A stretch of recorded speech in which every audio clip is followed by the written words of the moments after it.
are so much better at navigating than others. Chapter 7 tells the stories of some of the greatest navigators in history and attempts to understand what made them so good.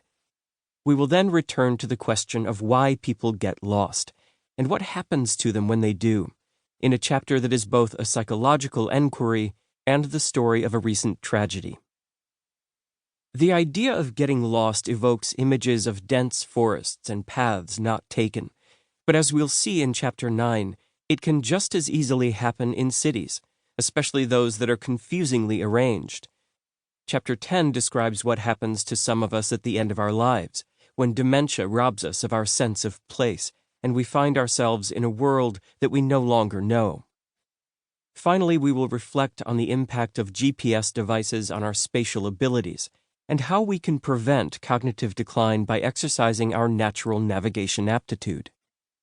The book is the culmination of many small journeys, with search and rescue volunteers, psychologists, anthropologists, neuroscientists, animal behaviorists, psychogeographers, Polynesian sailors, U.S. Army Rangers, ordnance survey cartographers, orienteering champions, map makers, architects, urban planners, wayfinding designers, Alzheimer's patients, early 20th century aviators, and modern-day adventurers.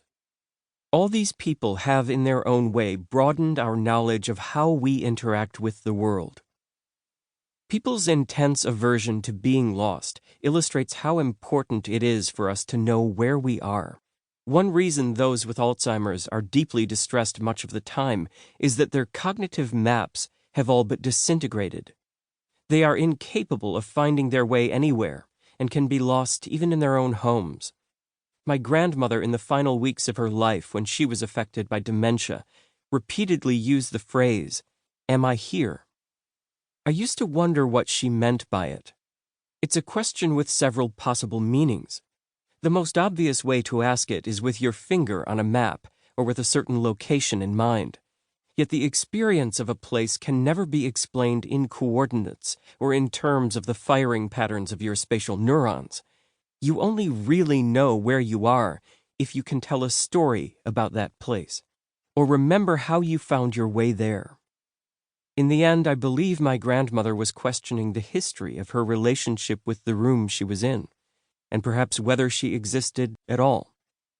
In many ways, it is the ultimate question, and one that all of us might ask at some point in our lives. Am I here? We want to hope so. What could matter more? 1. The first wayfinders.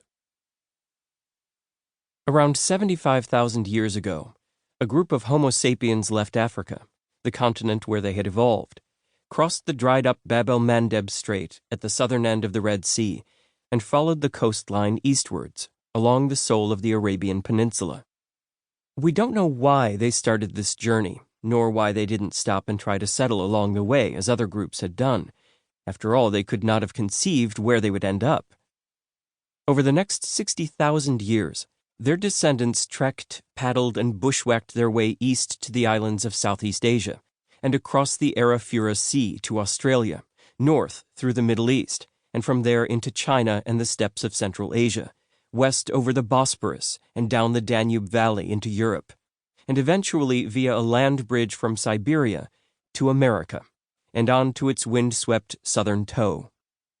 They have since endured and flourished in places that have proved more challenging than anything their ancestors faced in Africa, in dense rainforest and on remote islands, in the polar barrens of the high Arctic, and on the mountain-bound Tibetan plateau.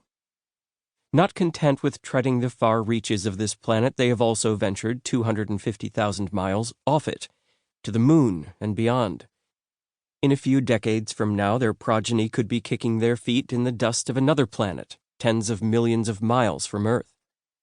Those small steps out of Africa have turned into a perpetual odyssey, and it isn't over yet. Footnote: the dates of the Homo sapiens expansion given here are a best guess. The precise timeline is much disputed. End footnote. All non-African human populations originate from that pioneering band of wandering Homo sapiens.